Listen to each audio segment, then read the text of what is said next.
I grew up being told that America was the greatest country on earth, and I still believe that.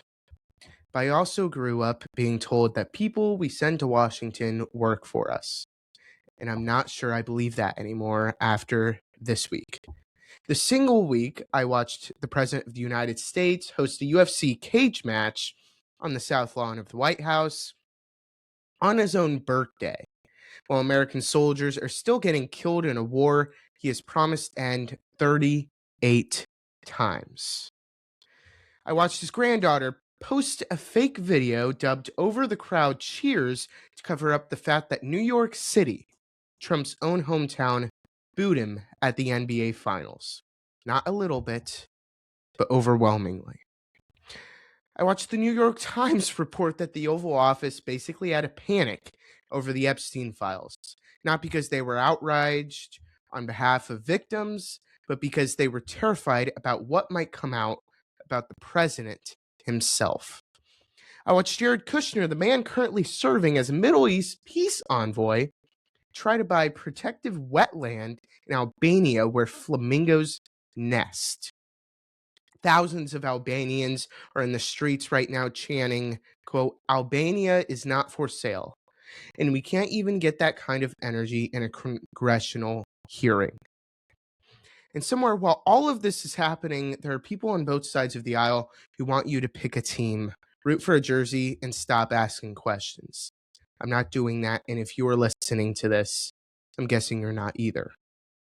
My name's Kameron. This is Average American, the podcast for people who are tired of being talked at, tired of being gaslit, and tired of watching the people in power treat this country like their personal ATM. We're going to get into all of it today. No spins, both directions. Let's go. The Wall Street Journal reported that the Trump family amassed a fortune estimated over $6 billion after launching a suite of cryptocurrency ventures with realized profits of roughly $802 million in just the first half of 2025, dwarfing the $62 million they earned from traditional businesses like real estate. January 2026 House Oversight Report found an estimated $2.25 billion in realized profits flowing to Trump from foreign payments, corrupt oligarchs, and pay-to-play schemes, with total exposure reaching as high as $9.7 billion when digital assets are included. Over $436 million came from foreign interests.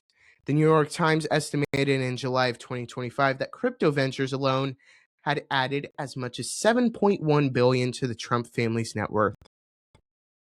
Days before Trump's inauguration, an Abu Dhabi investment vehicle tied to the UAE's national security advisor and president's own brother purchased 49% of World Liberty Financial for $500 million.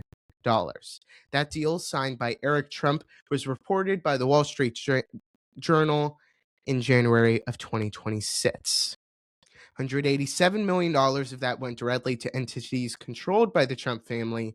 Another $31 million went to entities tied to Steve Witkoff, Trump's Middle East envoy.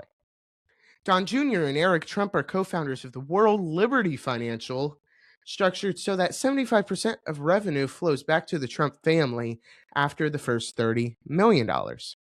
In May of 2026, the U.S. Air Force signed a contract to buy interceptor drones from Paris, a company backed by Don Jr. and Eric Trump, defense contracts to accompany their father's military overseas. Trump's sons also took stakes in a construction firm that merged with a mining company's days after it structured $1.6 billion in U.S. government backing for a Kazakhstan tungsten project. Forbes pegged Trump's overall fortune at $6.3 billion as of April of 2026, nearly 3 times his estimated $2.4 billion at the start of 2024. The growth is driven almost entirely by ventures directly tied to his political party. Bottom line is that this is not subtle. This isn't alleged. These are documented numbers from the Wall Street Journal, the New York Times, and congressional oversight. The presidency has become the most profitable business the Trump family has ever run. Not only were those that I mentioned, those were actual statistics, but aside from that, one of Don Jr.'s best friends invested in a military company who then got a government contract after pressure from one of Trump's closest advisors, alongside the ballroom, where Trump said that it would be 100% privately funded from people in the private sector. But now Congress is looking to approve a $300 billion, yes, billion with a B, fund to fund the White House being built. And a military bunker is supposed to be put under it. So the president goes to a news conference, lies to the American people, saying that this is going to be funded by private companies, which he did receive money that was supposed to go towards this ballroom. And guess what? Many of those CEOs have gained government contracts with their companies. Corruption is clear and way more overwhelming than the corruption of Hunter Biden.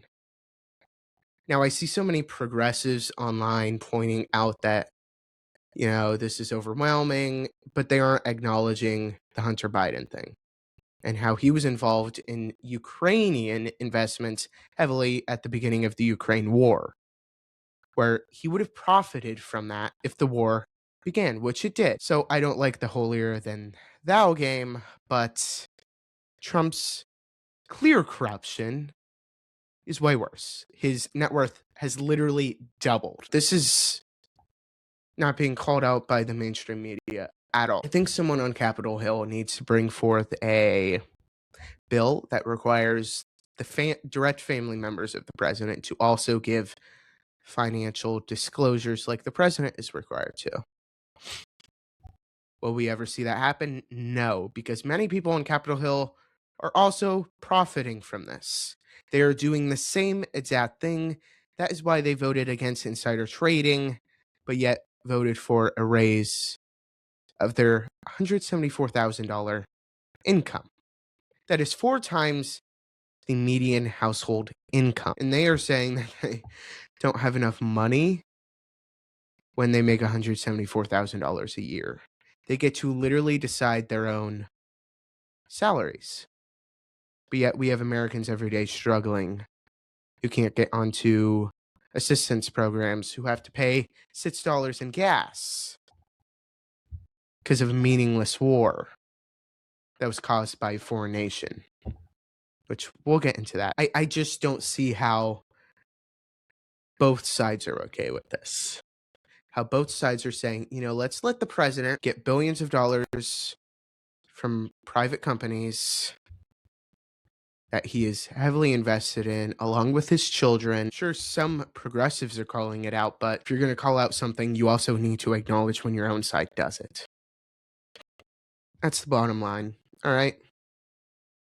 Now, let's get into Jared Kushner. Okay, there's some huge news that's circulating online. Here's a brief background on Jared Kushner. Now, this is, of course, President Trump's son-in-law, the husband to his daughter, Ivanka Trump, and peace envoy to the Middle East. After leaving the White House in 2021, Kushner launched Affinity Partners. 6 months later, the sovereign wealth fund of Saudi Arabia, directly controlled by Crown Prince Mohammed bin Salman, invested $2 billion in the firm. Now, here's a side. This isn't confirmed or anything. This is just me thinking out loud.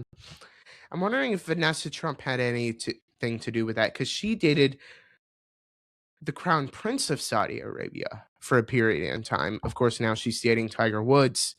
I think she has a thing for money, but whatever. Saudi Arabia's own internal advisory panel flagged the deal, citing Kushner's firm inexperience, excessive fees, and public relations risk.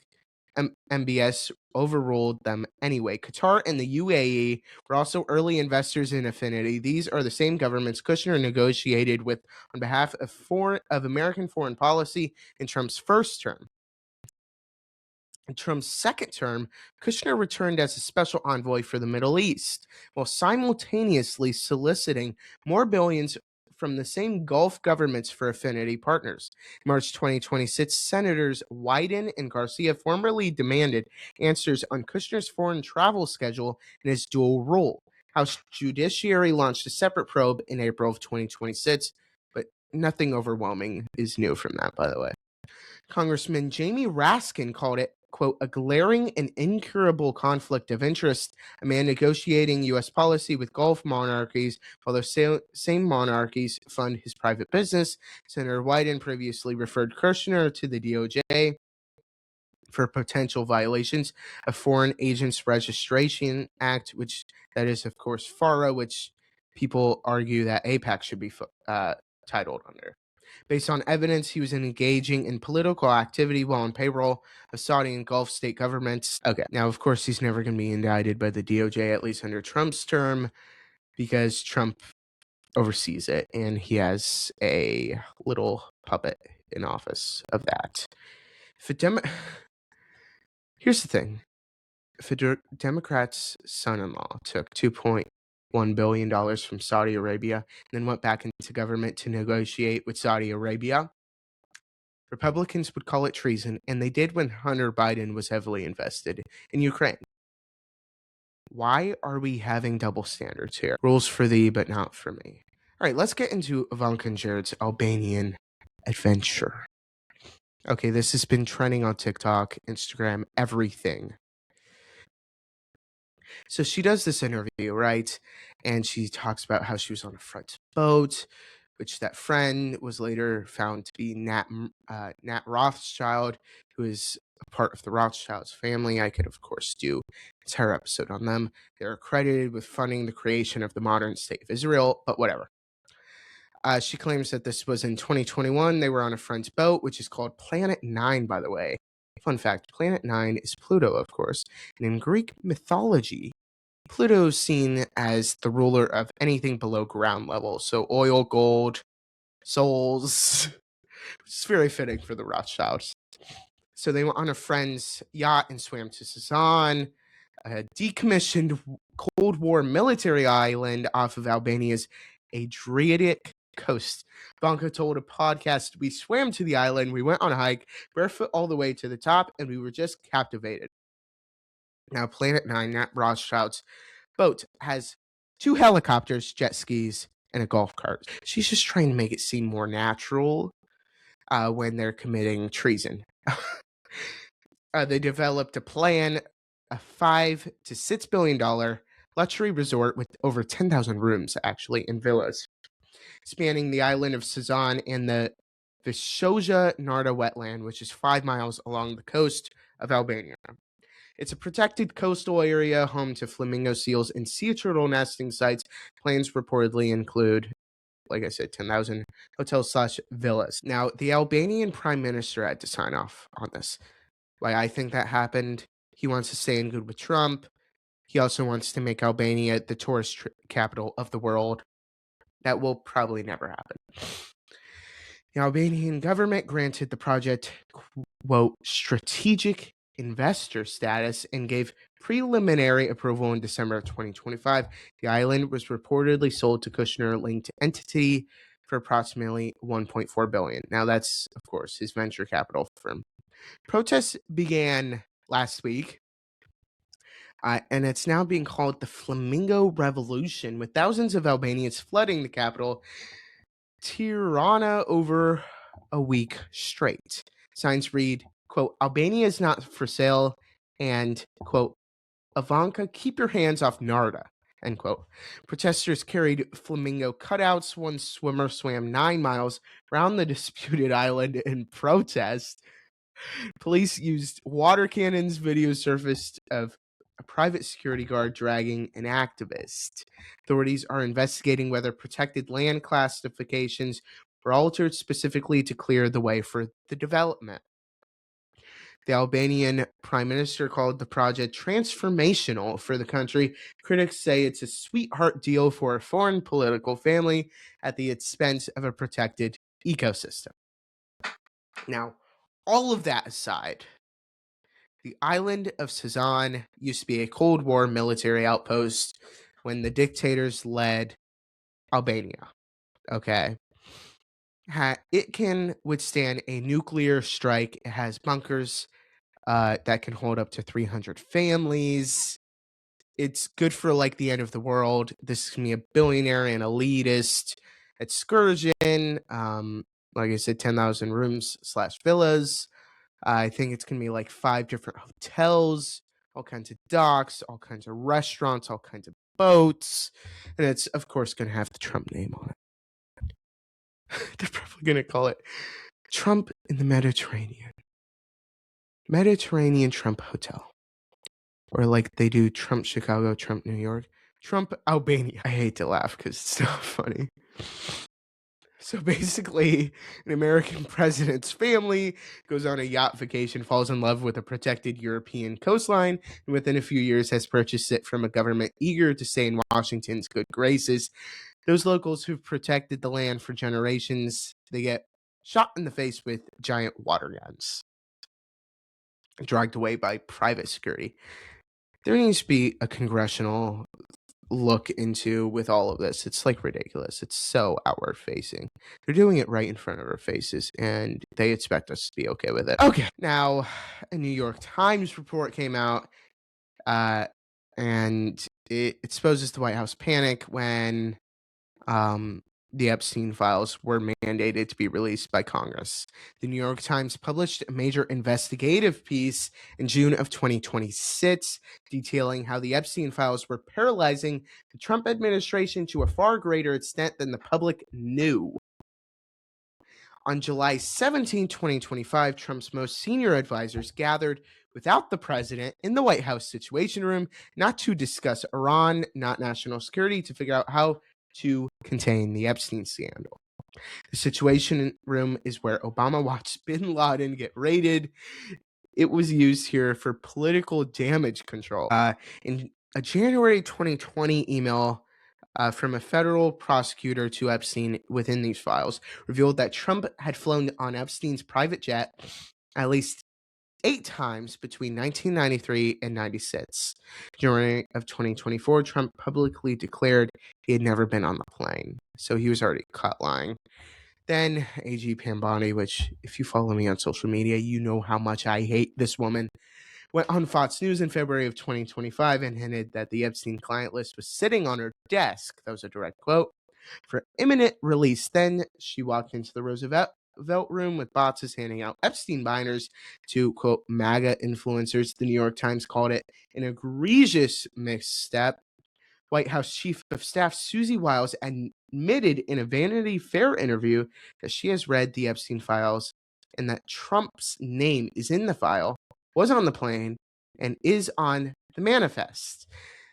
Senators White House and German sent a formal letter demanding to know under what authority Wiles assessed those materials, what role she played in the DOJ's handling of them. Now, they pointed that out, White House and Durbin, because it is illegal for the White House Chief of Staff to view classified material. She has a lower classified status than, the president, the AG, actual cabinet officials. Susie Wiles is just supposed to manage that and manage Trump, basically. Trump's response to the New York Times story that was released last week was an attack on MSNBC's Joe Scarborough on Truth Social, proving that, as the New York Times noted, that no matter what he does, he cannot make the public forget about Epstein. Now, I do want to acknowledge the files are real. He was on the plane. The panic is confirmed now by classified sources, which I think is Dan Bongino. He left in a hurry. You can tell that something happened with that man. If you've seen his show or him on TikTok, he looks scared. Of course, we already knew that Trump was implicated in some way, just how bad, we weren't sure, and this basically confirms it. Yeah, I think that there needs to be a federal investigation led up by Congress, which hopefully when the Democrats take control of Congress. I think they're going to get both parts, both the House and the Senate, because Trump has the lowest approval rating of any president in American history. When they take control, hopefully there's a congressional investigation. It's not a whole bunch of BS, and they actually look into this. Of course, with the most recent allegations from a few files that were found in the Epstein library, which I can't say what those include here on YouTube. Now, someone who loves history of America and just history in general, I hate what Trump has done with the Rose Garden. Honestly, I hate it. In summer of 2025, Trump ripped out the iconic grass lawn of the White House Rose Garden, of course, started by Jackie Kennedy, and replaced it with stone pavers and patio directly modeled on Mar-a-Lago. He literally has the same table and chairs, the same yellow and white striped umbrellas. Press Secretary Caroline Leavitt confirmed the yellow and white striped umbrellas were literally flown in from Mar-a-Lago. Trump was dancing to his own playlist for loudspeakers, also something he does at his Florida resort. Historians noted that the transformation took a historic civic space, gave it an aesthetic of a private, cheesy club. JFK originally designed it as an outdoor room for public events and civic life. At the Easter egg roll, the White House quietly laid strips of artificial grass over the stone to create a reading nook, suggesting even the administration recognized the renovation had gone too far. Now, Trump is claiming because of the women's heels, it would get stuck in the grass and it would get a mess. So what? Who cares? You can afford to clean your heels or get more heels. I don't know how that works. But it's not even a garden anymore. Why are we even still calling it the Rose Garden? It's a patio now. It's a lanai. Is a lanai technically a lanai unless it's covered? I don't know. It's a patio and it looks exactly like Mar-a-Lago. He's trying to create permanency in the White House so that he's remembered in the future. Hopefully the next president rips it out because it looks so ugly. Honestly, it looks so ugly. Further destruction of the White House includes the UFC fight. It's being held today, the day that I'm filming this. June 14th, Flag Day, and Trump's 80th birthday. South Lawn hosted UFC Freedom 250, a full-scale MMA event with a custom octagon and a 90-foot lighting structure called the Claw. Now, further corruption includes Trump owns stock in TKO, the UFC's parent company, led up by Dana White. A lawsuit argued the event was inherently corrupt. A quote, for-profit private company using a public national monument to honor the president on his birthday, end quote. The court denied to block it. VIP packages cost millions of dollars. 1/3 of South Lawn tickets went to active military. The White House and UFC divided the rest. Trump compared the temporary structure to the Eiffel Tower and used, quote, maybe we'll never take it down, end quote. If he tries and leaves that on the South Lawn, I hope so many people go up to the fence and just start throwing eggs at it or something. Start doing something crazy. So they have to take it down because it's hot right now in DC, so it's gonna smell. Even if it was cold, it would still smell. If eggs, someone should TP it. That's probably a federal offense. Don't do that. I'm not endorsing that behavior, but this is deeply unpopular. Do it somewhere else. Find a giant parking lot. Do it on the top of a parking garage or something, not on the White House lawn. Okay, just to show how deeply unpopular Trump is, Madison Square Garden, it was home to the Knicks 3 game, and he was booed. Now, this is, of course, in Trump's hometown. New York City. On June 8th, 2026, Trump attended Game 3 of the NBA Finals, Knicks versus Spurs at Madison Square Garden in NYC, his hometown. When his face appeared on the Jumbotron during the national anthem, the crowd booed loudly. Videos were cross-referenced with the official ESPN broadcast and confirmed by Snopes and others. People outside of Madison Square Garden also booed the presidential motorcade on arrival. Now, many Knicks fans give Trump credit for making them lose that game to the point where they were burning sage outside, which is I think is funny. Trump told reporters at JFK before boarding Air Force One, I thought it was great. I thought it was amazing, actually. I think mostly cheers. He was very enthusiastic. He then reshared a Fox News contributor's post at 2 a.m. claiming NYC loves Donald J. Trump. Now, his granddaughter, Kai Trump, who I like her golf content. She's very pretty, might I add. Who's 18, posted a video of herself and Trump on the Jumbotron with the audio replaced by generic crowd cheering. The boos were gone. She credited an app called 15SOF that uses facial recognition to clip Jumbotron moments, but observers confirmed the audio did not match the broadcast. Her caption was, quote, "Thank you, 15SOF, for capturing this special moment with my grandpa." Heart hands emoji. Now, this is part of a deeper pattern. Trump was booed at the 2025 Super Bowl, booed at the NFL game in November, and each time they try and spin it, then social media posts claiming the opposite. What gets me is that the most powerful man in the world, our leader-in-chief, is the world it can't handle being booed at a basketball game, and his family's response is to fake the audio, of course. That's not a strong man. That's fragile ego, narcissistic, in an expensive suit. We'll be back right after the short break. If you love this country as much as I do, you're going to want to check out itscooltoloveamerica.com. It's exactly what it sounds like, a place for people who are proud to be American without making it a political litmus test. Patriotism shouldn't be partisan. These folks get that. Kyle is amazing. He's the founder of it.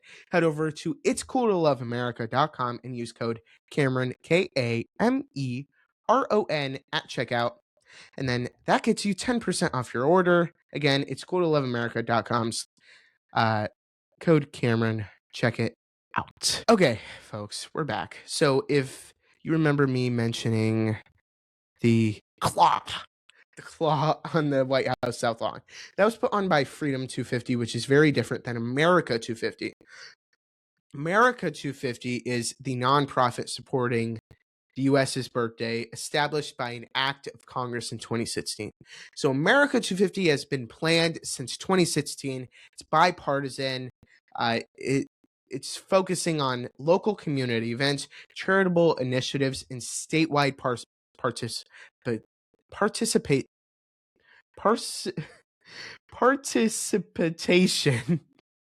They're hosting 5Ks, runs, walks, biking, whatever. Freedom 250 was created by Trump via executive order in the first week of his second term. White House connected public-private partnership outside of normal congressional oversight. Trump is personally the task force chair. Freedom 250 is responsible for the Great American State Fair on the National Mall, which, of course, is that big fair that they're doing by the Lincoln Monument, the Washington Monument, and that they were supposed to have all of these concerts at, and every single singer dropped out. The UFC fight at the White House, which I previously mentioned, the IndyCar race, and other marquee events. America 250 focuses on community block parties and charitable giving programs. The New York Times actually obtained a Freedom 250 sponsorship package showing donors who give at least $1 million receive a private reception with Trump in a, quote, historic photo opportunity. Neither organization is required to disclose donors, but America 250 must file annual reports to Congress. Freedom 250 does not, because it's led up by Trump and through an executive order and via independent funding. Artists booked for Freedom 250's concert series began dropping out in masses, saying they are quote, misled by the event's partisan nature. Country singer Martina McBride, quote, said, I was assured this was a nonpartisan event that was meant to celebrate all 50 states and U.S. territories. Yesterday, things started changing, and what we were told is, in fact, not what is happening, end quote. Rapper Young MC, quote, the artists were never told about any political involvement with the event, end quote. Trump threatened to cancel all performances and hold a MAGA rally instead, calling the departing artists, quote, overpriced singers who nobody wants to hear. Trump, you were the task force for Freedom 250. Why did you sign off on these people? Okay. Why are you holding a rally when you aren't actively campaigning? MAGA is dead. I thought we already disclosed that. Just so sick of this. Now, Trump's narcissism is getting an actual name. Is getting an actual monument, excuse me. A 250-foot Trumpful arch in D.C., and why that form has always meant one thing. Trump has proposed a 250-foot triumphal arch near the Lincoln Memorial in Arlington National Cemetery. Modeled on the Arc de Triomphe in Paris, the press has dubbed it as Arc de Trump. The White House calls it the Independence Arch. Trump publicly debuted a scale model of it at the White House donor dinner in October, meaning the major unveiling of a national monument happened at a fundraising event. Go figure. The Commission of Fine Arts, whose prior members Trump had fired and replaced, proved the design on the 21st of May. It would be the third tallest structure on the National Mall. The historic context, which I don't think anyone is talking about enough, a triumphal arch as an architectural form originated in ancient Rome specifically to glorify conquering emperors. Art historian Marissa Ann Bass describes it as emerging to make permanent the status of a conquering emperor as a godlike victor. Here's an example. Napoleon ordered the Arc de Triomphe in 1806 after the Battle of Austerlitz to celebrate military conquest. Napoleon did not live to see it finished. The triumphal arch, by its definition, a commemorative symbol of conflict and military victory. Every major triumphal arch in history was built to mark a war. Democrats argue the project violates the Commemorative Works Act, which requires congressional approval for monuments on federal land. Trump has said he does not intend to seek approval. Vietnam War veterans have gladly and thankfully filed a federal lawsuit to block it. Democratic law members introduced legislation to stop it. The NPS public comment deadline was June 15th, 2026, which they failed to meet. That was a whole lot of yapping to basically say the President of the United States wants a monument. That usually means the conquest of a war and or the glorification of an emperor, all on the taxpayer's dime. Arc of Independence. Doesn't seem like Trump is too okay with congressional independence. A further example of Trump's pure narcissism and incompetence is Trump has been saying the war in Iran has been almost over 38 times. This is pure market manipulation. So then gas prices go up and down, which he is heavily invested in. We, of course, launched the war February 28th. Trump claimed the deal was closed on March 23rd. That was the first time he said it. According to a running count, Trump has now claimed a deal is imminent, the war is almost over, or Iran's military is basically destroyed at least 38 separate times. House Minority Leader Hakeem Jeffries brought this to the floor. And he said it for the 39th time after he was booed at the Knicks game and said, quote, we're in the final throes of what will be a very, very good deal, end quote. Signable in, quote, 2 to 3 days, end quote. That was June 8th. It's been over 3 days. There's no deal. It only has thousands of innocent Iranians been killed, hundreds of innocent Lebanese citizens been killed. Gas prices have spiked past $4 nationally, $5 where I live. Airlines, FedEx, UPS, DoorDash, Lyft all raised prices, citing fuel costs. 13 U.S. service members killed and 348 wounded. But yet, the war's almost over, guys. Secretary of State Marco Rubio said on March 31st, we can see the finish line. It's not today, it's not tomorrow, but it's coming. That was over 2 months ago, and we still have yet to reach a deal. Iran, at that point, had literally stopped talking to us because the president had pissed them off so bad. We created a blockade to stop all Iranian ships at the Strait of Hormuz, proclaiming that the only goal of this war is to reopen the Strait of Hormuz, which only closed because we started bombing a country where there was no imminent threat towards us. And at least 13 service members are dead and 348 wounded. And gas prices are some of the highest we've ever seen. But Trump says he doesn't care about your wallet.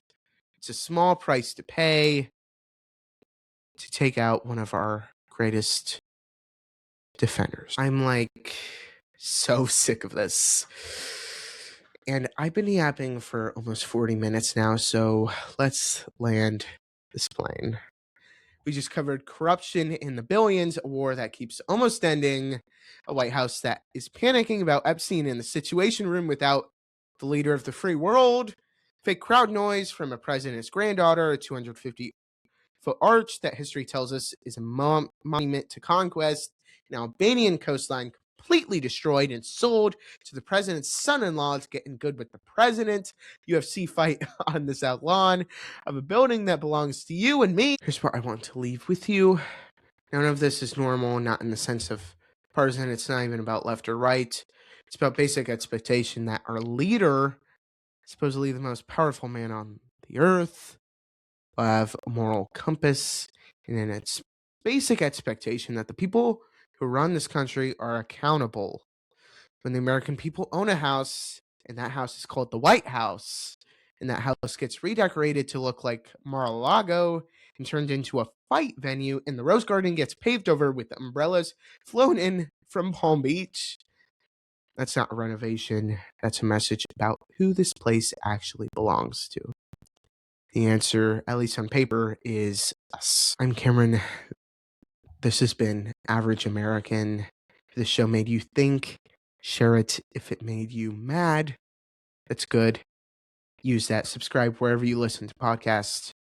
And I will see you in the next episode.